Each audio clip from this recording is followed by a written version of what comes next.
What's up, everybody? Today, I am excited to announce my guest. He's a native of Fort Mill, South Carolina, the district player of the year back in high school, and Montana's brand new quarterback, Kirk Rygol. What is up, my guy? Nothing much, man. Just came back from Florida, and I'm leaving to Montana in about a week, so I'm excited to get there. Excited to meet everybody. Even with the coronavirus stuff, man, you're still leaving in a week?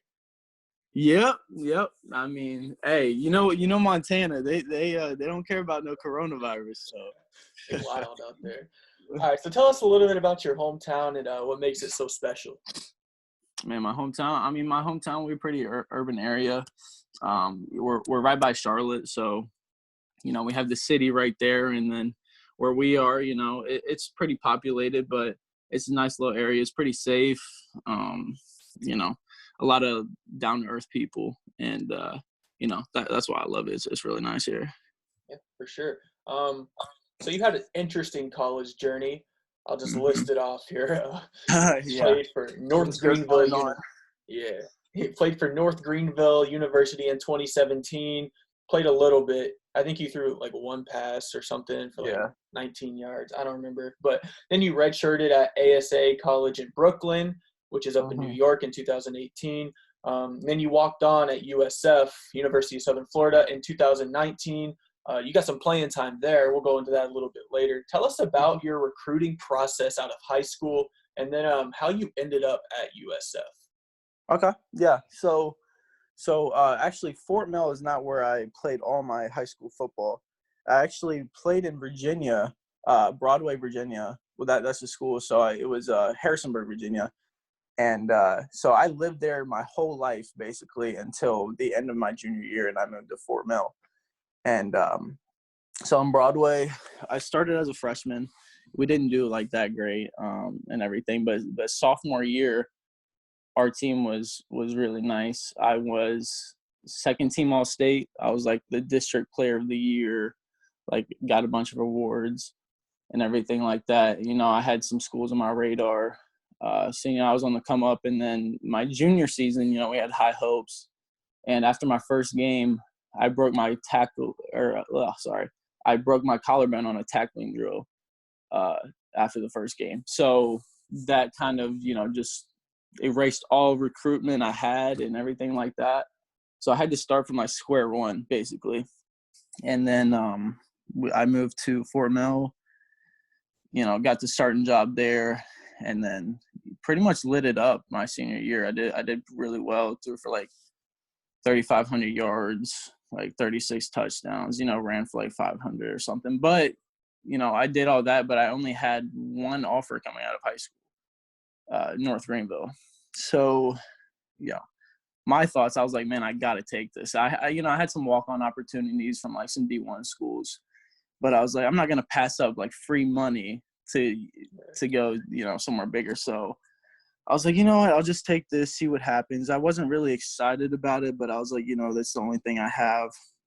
So got to take it. And after one season, I could have stayed there, and the starting job was basically mine to go get. But I just wanted something bigger. So, I went the JUCO route. I figured that was the best situation for me, best opportunity-wise. So I got an offer to go to ASA College, and but that it was a pretty messed up situation. Never played there. The coach we didn't really get along, the OC and I, and it just wasn't good for me. But I was actually considering, man, I was like, man, I don't even know if I'm ever going to play football again. Like, or if I was, it'd be a really small school, because who's going to want a backup JUCO quarterback that was on like a 4-6 team, Like, I'm like, dude, I have no idea what's going to go on. So I just started sending my film out everywhere, all around South Carolina, North Carolina, that area. Sent some school tape to some Georgia schools, and then USF, and a few other Florida schools. And the OC there, like, really liked my high school tape. I didn't have any college film. I'm a sophomore in college, and I didn't have any college film. So I just sent my high school tape everywhere. And, they got back to me and they were like, we like what your high school film was about. We don't really know how you can do now because you're a sophomore and we don't have any film, but we're willing to take a chance on you. We'll give you a preferred walk-on opportunity. So, once I heard that, I had some other like D2 offers, but my dream as a kid, ever since I was like 7, was to play on that big stage, to play at the highest level. So I was like, man, I'm taking that. I'm gonna run with this, see what happens. So yeah, for sure. That's a wild I know. journey. I've talked to a lot of dudes, and that one's up there. But yeah, man, it's just it's got that chip on your shoulder, bro. That's all it adds to. But yes, sir. In 2019, you saw limited action, tossing 170 yards, couple touchdowns. How did it feel playing at a high level after that crazy journey we just talked about? You got to that D1 school, you got to play a little bit. How'd that feel? Man, it felt amazing. It's actually crazy. My first, so I threw a pass at North Greenville, but my first D1 pass ever was against UConn. I got in at the end of the game. It was, I think, just for one drive, pretty sure. But we were running the ball the whole time, running the clock out. And then coach called a pass play. I'm like, yes, like finally I can throw a D1 pass. Touchdown. And I rolled out to the right, threw a pretty nice dime. It was like a 33-yard touch in my first pass. I was like, man, this is nice. I was like, God's rewarding me for all this extra stuff I had to go through. But yeah, and then other games, it was nice. I mean, playing in front of that big crowd like I always wanted to. It's an amazing feeling, man. Really is. Take us into that a little bit, man. Dive on in. Explain what it's like whenever, like, for like a high school kid who's thinking about maybe going to USF. Take us, like, what's a game day like there? Oh, man. I mean, honestly, like, when I got there, I had no idea. I mean, just the locker rooms and stuff like that, it's something like I had never really experienced, because everywhere I had been at North Greenville, our locker rooms was the size of my high school. And then ASA was, we didn't even have a locker room. It was terrible. But yeah, getting there, seeing all the facilities, and I was like, wow, like I'm in heaven. And then like the game day, we'll go to a hotel. It doesn't matter if we're home or away. We go to a hotel as well. We have offensive meetings, team meetings, stuff like that. So you still got to work hard. You got to prepare, but you get as much food. Man, the meal before game day is amazing. It's a big buffet of whatever you want. So everything like that, it's nice. And then walking into the field, you see all these fans. And in high school, we had a pretty good stadium. We probably had, I don't know, 8,000 people there on a regular basis. We had a good fan base, but so we played at the Bucs Stadium. So this is an NFL stadium, and it's not packed, obviously, but good 20,000-30,000 fans, like just watching you on the field. And big ass cannon in the back of the field too. Facts, yeah. So I'm not sure if it goes. Does it go off? Yeah, it does in Bucs games. Oh, okay, yeah. They probably don't do it for USF games. but yeah, just that feeling of that D1 lifestyle. Or I mean, D2, I'm sure some stadiums are like that, but it's on another level.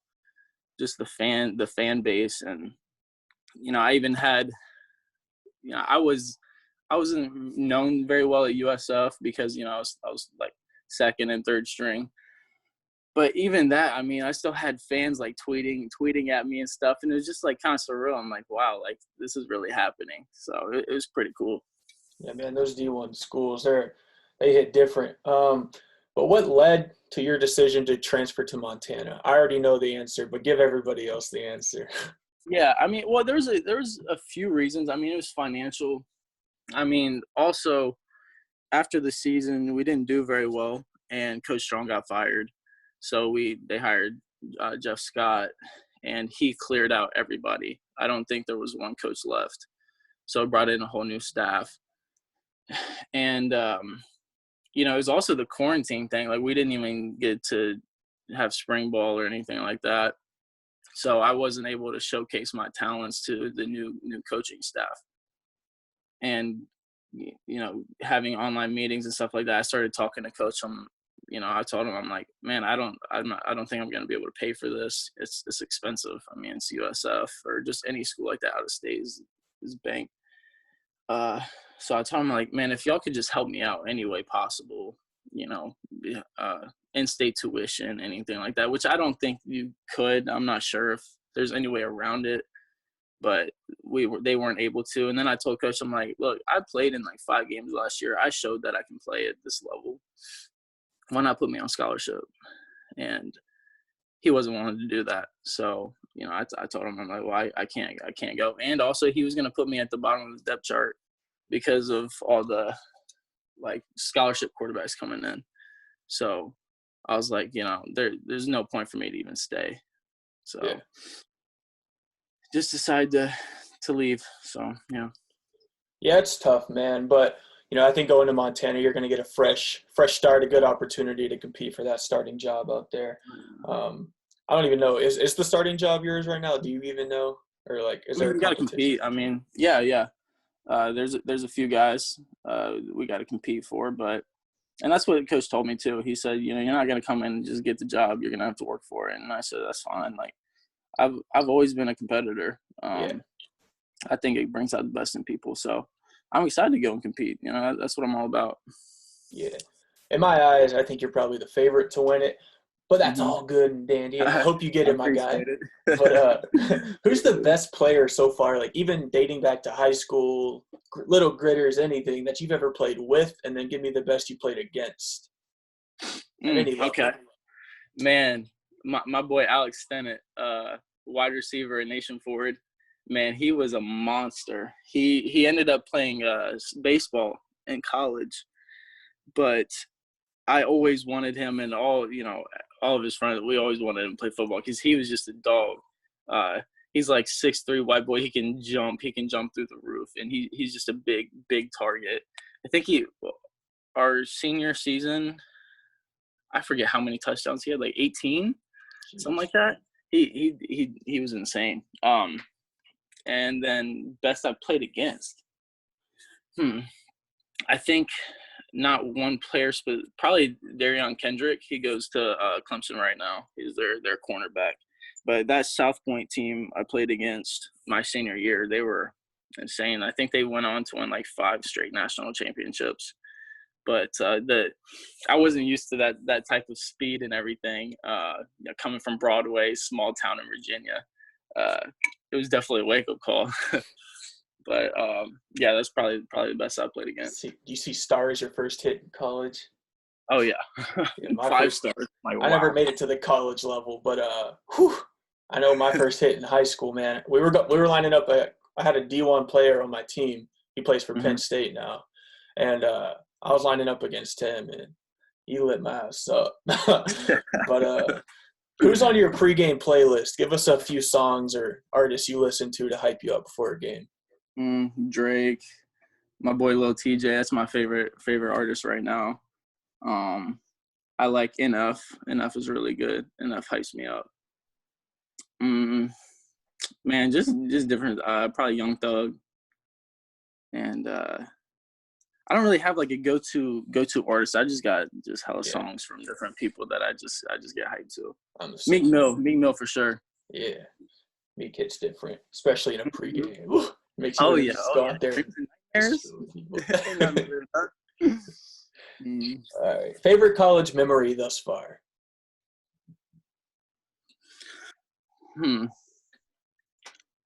Think for a sec. Probably my touchdown pass against ECU.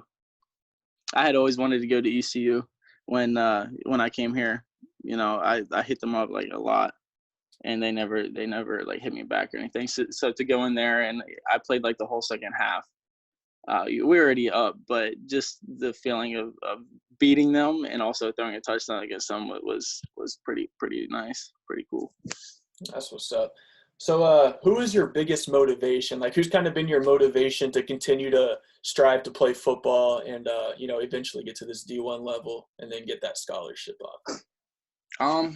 I think my family and just close friends. I mean, they've always pushed me when I just wasn't sure of what was next.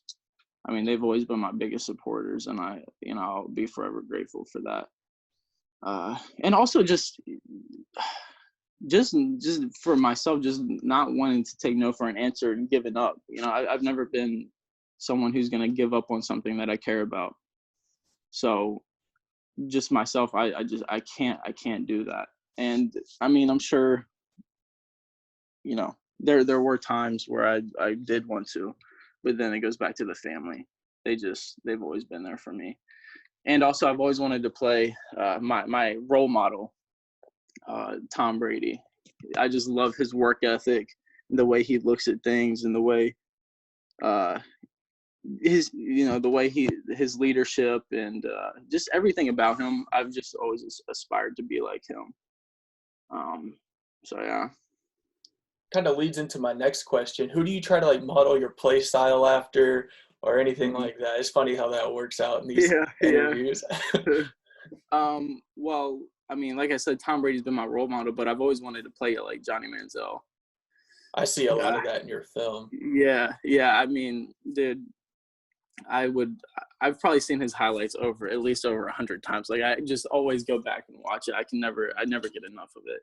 And I mean, just seeing the crazy things he does, the off-balance throws, the juke moves he does, and just his ability to escape the pocket and make plays like on the go is just something, I feel like I can do.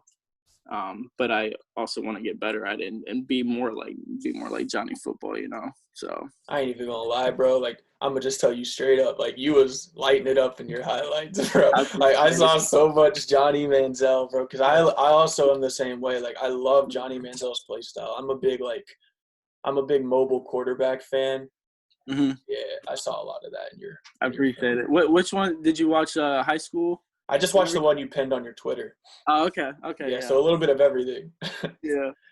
But do you strive to play in the NFL someday? I think we kind of know the answer to that. Yeah, for sure. I mean, I've gotten this far. I mean, why not? Right. But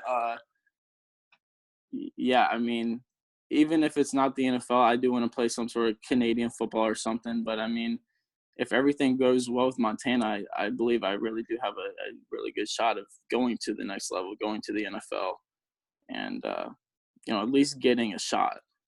Right. That's all I need. That's all you need. That's all you need. Yeah. All right. One more question for you. Any advice to the young athletes out there, maybe the young high school guys who are a little bit indecisive on their future, what route they should take? Any advice to them? I just say go with your gut. I mean, and just whenever you make a decision, just go head on. Don't look back. I mean, I've made a good amount of decisions, 4 schools, and but as soon as I make that decision, that's the only thing on my mind. I don't think about the past. What if I chose this school, or what if I did this in the past? There's no point in worrying about the past. It's not going to change anything. And also just keep your head up. There's always going to be times where you're down, and just that, and also have a support group where if you need to talk about something, instead of just holding it in and letting it burn up in you, talk about it to somebody close, let it out, and move on. I think that's something that I've done a lot, and it's really helped me. So just keep your head up and go with your gut. Do what you think is right, not what anyone else thinks is right. Everyone else is going to have their own opinions on what you should do, but just do what you feel like is the best move for you. For sure. Make sure y'all go follow my guy Kirk on Instagram, KRYGOL 12, right? Yes, sir. Yes, sir. Right. And then Twitter, YoungKing_KJ. Right. Make sure y'all go follow my boy. It's gonna be a big 2 years at Montana. Big 2 years, yes, sir. All right, my guy. I appreciate it. I appreciate it, man. Have a good one.